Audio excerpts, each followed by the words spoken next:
In 2005, I moved into my first house in a quiet suburb. I was excited to start a new life there. Soon after, some neighbors joked about a ghost in my house. I laughed it off, thinking they were just having fun.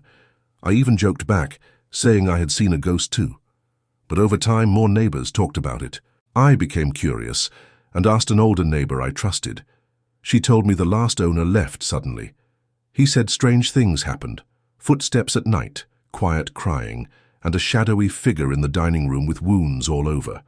A local contractor who worked in the house also had a weird story. He said something invisible brushed against him while he was painting. As a teenager, I had a few strange experiences myself, but I always thought it was just my imagination. Now, I wasn't so sure. One day, I went to a bookstore. While signing up for a loyalty card, the clerk saw my address and froze. She whispered, "That's the haunted house." She then told me a sad story. In the late 1980s, a young man had lived in my house with his partner. He told his family about his life, but they rejected him. Soon after, he found out he was very sick.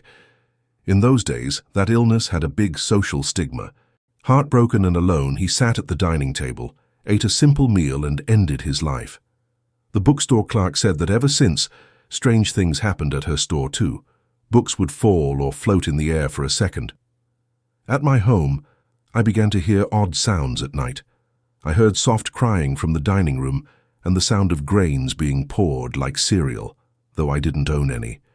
These noises woke me up and I felt uneasy, but not really scared.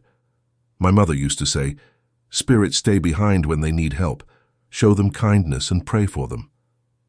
I took her advice seriously. One night I lit a candle on the dining table and promised to pray for the soul. I began a prayer ritual for 7 nights, asking a saint to help the lost spirit. On the last night, I felt deep sadness in the room. I heard heavy sobs and felt a strong, grieving presence. I stayed still. I didn't feel fear, only pain. I kept praying for a month, lighting candles each night. I also held a small prayer service in memory of the young man. Some nights I still felt a gentle presence in my room, but it never felt threatening. Over time, the strange sounds and feelings became less frequent. They never fully stopped, but the house felt more peaceful.